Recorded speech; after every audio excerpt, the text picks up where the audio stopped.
Good afternoon. So here with a new BB pistol delivered by DAI Leisure last night, door to door, and it's the XDE, Springfield Armory XDE. This is a replica, a realistic replica.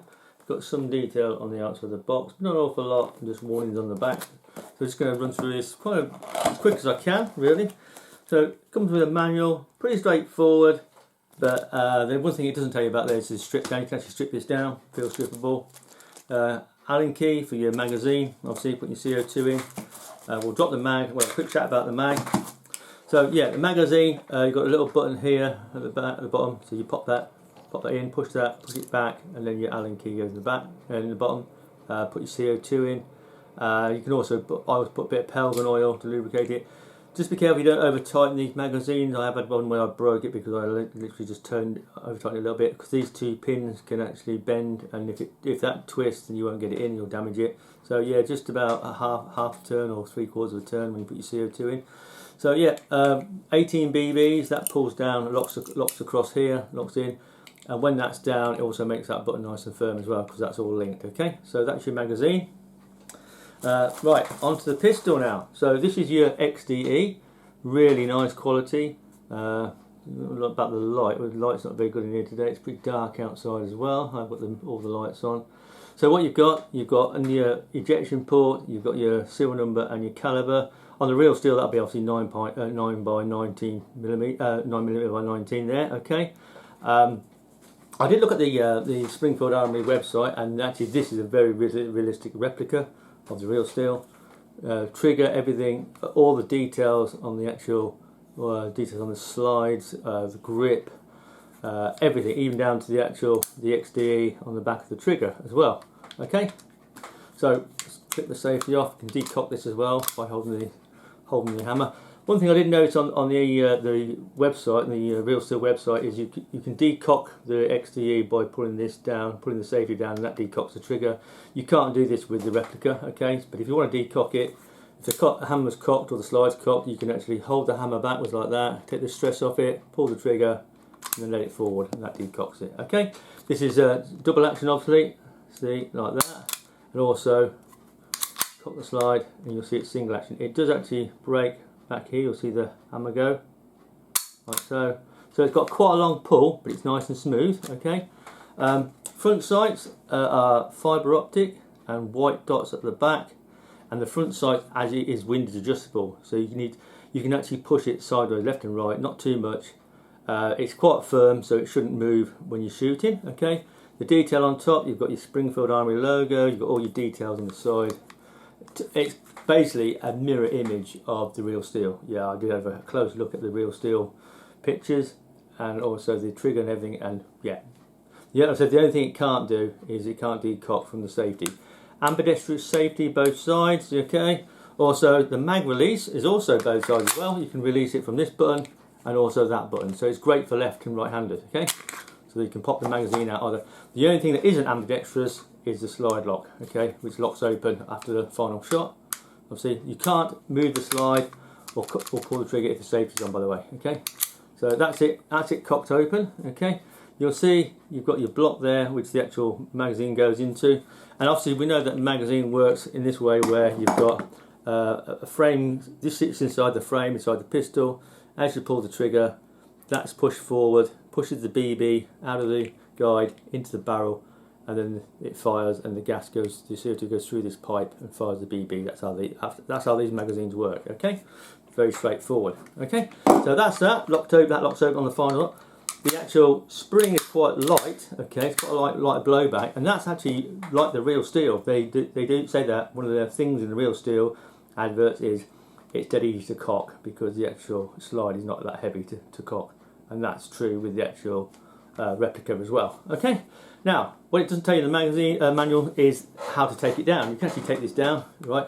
So you've got your takedown lever here. Okay, so you need to lift it, rotate it 180 forward like that, see, and all you do then is slide it backwards and lift it off, like so. Simple. So obviously your barrel's recessed inside there, so your barrel's about there to about there. That's the length of your barrel, 4.5 inches. This is a 4.5 inch model.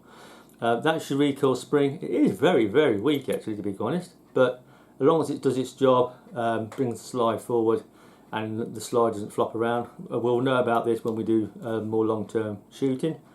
Okay, but you're not going to have a problem where you had with the PPQM2 where the slide gets blown off, because you've got your slide lock. Yeah, your takedown lever will lock the barrel, lock the slide on, so you won't have this situation where it blows off. Because on the PPQM2 there is no slide, there's no takedown lever. That's the problem, it blows itself off. Excuse me.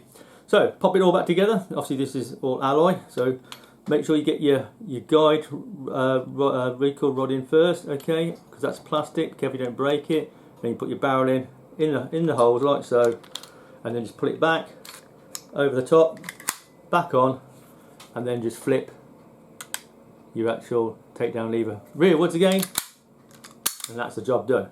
So this looks a really nice replica, really is.